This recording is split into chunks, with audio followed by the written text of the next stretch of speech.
أشهد أن لا إله إلا الله وأشهد أن محمدا عبده ورسوله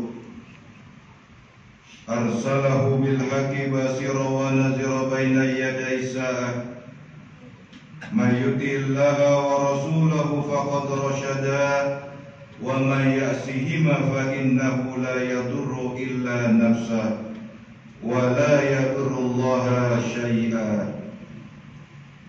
اللهم صل وسلم على سيدنا محمد وعلى آله وأصحابه ومن تبعهم بإحسان واقتفى أما بعد. فأوصيكم عباد الله والنفس بتقوى الله فقد فاز من اتقى وخاب من طغى. وقال الله تعالى في القرآن الكريم وهو أصدق القائلين: أعوذ بالله من الشيطان الرجيم بسم الله الرحمن الرحيم إنا أعطيناك الكوثر فصل لربك وانهر إن شانئك هو الأبتر. صدق الله العلي العظيم. Hadirin saudara-saudara kaum muslimin jamaah salat Jumat yang dimuliakan oleh Allah, segala puji dan syukur marilah kita panjatkan kehadirat Allah Subhanahu wa taala, Tuhan yang Maha Pengasih, yang kasih sayangnya pun tidak pilih kasih. Allah Maha Penyayang yang kasih sayangnya pun tiada terbilang. Sehingga hari ini pun saudara-saudara, di rumah Allah kita bermunajat dengan doa dan harapan kita. Semoga seluruh amal ibadah yang kita niatkan dan kita kerjakan karena Allah, semoga Allah terima dan Allah balas dengan pahala yang berlipat ganda. Salawat beriring salam tak lupa kita sampaikan kepada junjungan kita Nabi besar Muhammad sallallahu alaihi wasallam, dengan segala penuh harapan kita selaku umatnya, tentu mengidam-idamkan kelak akan mendapatkan syafaatnya yang akan menolong dan masukkan kita ke dalam surganya Allah Subhanahu wa ta'ala. Saudara-saudara kaum muslimin jamaah salat Jumat yang dimuliakan oleh Allah, dalam sebuah hadis Rasulullah sallallahu alaihi wasallam bersabda, qala Rasulullah sallallahu alaihi wasallam, yusiku an tada'a alaikum ummah min kulli ufuqin kama tada'a al-akalatu ala qas'atiha. Qala qulna ya Rasulullah amin qillatin bina yawma idzin. Qala antum yawma idzin katsirun walakin takunu ghaza'u ka ghaza'i sayl yantazigul mahabbata min qulubi uduwikum wa yaj'alu fi qulubikumul wahm. Qala qulna ya Rasulullah wa ma wahm? Qala hubbul hayati wa karahiyatul mauti. Saudara-saudara kaum muslimin yang dimuliakan oleh Allah, kata Rasul bahwa akan datang satu zaman bahwa umat lain akan memperebutkan kamu sekalian seperti memperebutkan makanan di dalam hidangan. Sahabat bertanya kepada Rasul, ya Rasulullah, apakah kami jumlahnya sedikit pada saat itu? Jawab Rasulullah, bukan. Bahkan sesungguhnya jumlah kamu banyak, tapi kualitas kamu ibarat buih yang terapung di atas air. Dan ada di dalam hatimu, kata Rasul, dijadikan kelemahan jiwa. Sahabat bertanya lagi kepada Rasulullah, ya Rasulullah, apa yang disebut dengan kelemahan jiwa? Rasulullah menjawab, cinta dunia dan membenci kepada kematian. Saudara-saudara, sungguh tepat isyarat yang digambarkan oleh Rasulullah dalam sabdanya ini, bahwa pada akhir zaman nanti umat Islam akan mengalami disintegrasi. Umat Islam akan mengalami penurunan kualitas keimanan. Ibadah-ibadah yang dilakukan hanya melepaskan beban kewajiban dan kegiatan rutinitas ritual saja. Tidak disadari sebuah kebutuhan, sehingga yang tercermin dalam kehidupan sehari-hari tidak lebih dengan orang yang tidak beriman kepada Allah, sehingga mereka mudah diombang-ambing oleh gemerlapnya kehidupan dunia yang serba menggiurkan. Ibarat kata hadis tadi, ibarat buih yang terapung di atas air, dia akan terhempas kemana-mana. Saudara-saudara, dunia ini kan dari segi pengertian diambil dari kata dana. Dana ini artinya adalah dekat dan sebentar. Dari makna ini dapat kita pahami bahwa dunia adalah satu tempat yang dekat dan sebentar, saudara. Hal ini kan dapat kita rasakan, saudara-saudara, ketika kita memakan makanan yang merasakan lezat dan pahitnya adalah hanya sampai pada tenggorokan kita. Ketika makanan dan minuman itu sampai di perut kita, tidak bisa kita bedakan rasanya mana makanan dan minuman yang lezat dan makanan yang tidak lezat. Itulah gambaran kehidupan dunia. Saudara-saudara kaum muslimin rahimakumullah. Jadi salah satu penyebab kehilapan manusia adalah karena kecintaan terhadap dunia. Orang yang sangat mencintai dunia, segala pikiran dan pandangannya selalu diukur oleh perhitungan dunia. Bahkan ada kadang-kadang di antara umat Islam ini melaksanakan urusan akhirat bukan sebenarnya tujuan akhirat, akan tetapi hanya sebagai pengelabu kepada orang lain untuk mencapai kehidupan dunia. Bangsa ini kan notabene umat yang terbanyak adalah umat Islam, saudara-saudara, yang tentu saja agama kita sangat mengharamkan perilaku umatnya berjalan sesuai dengan aturan agamanya.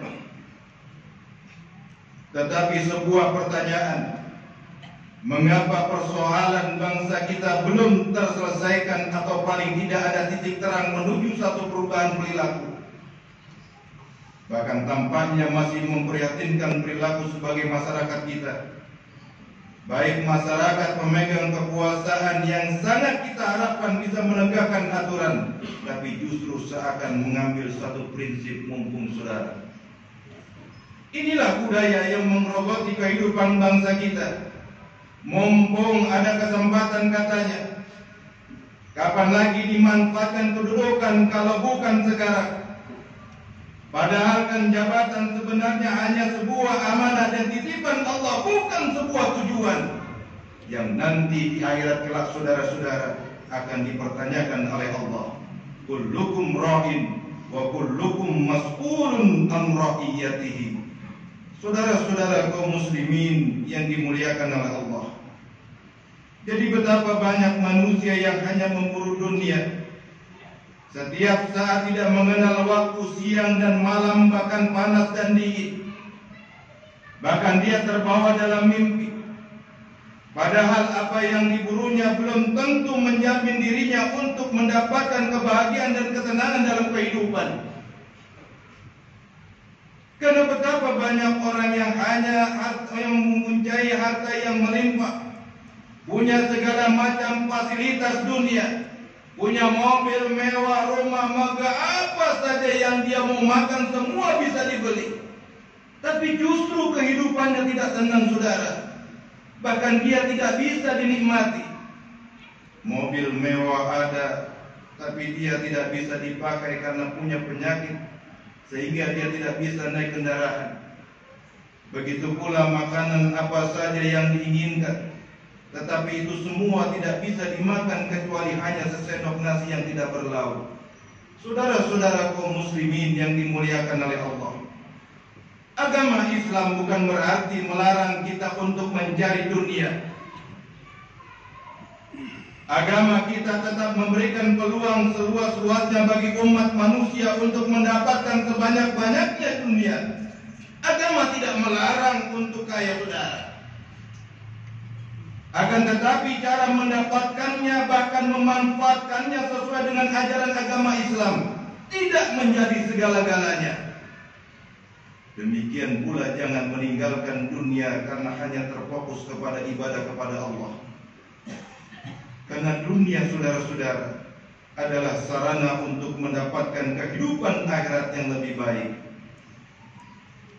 Dunia ini segala fasilitasnya kita yang harusnya mengendalikan, bukan dia yang mengatur kita.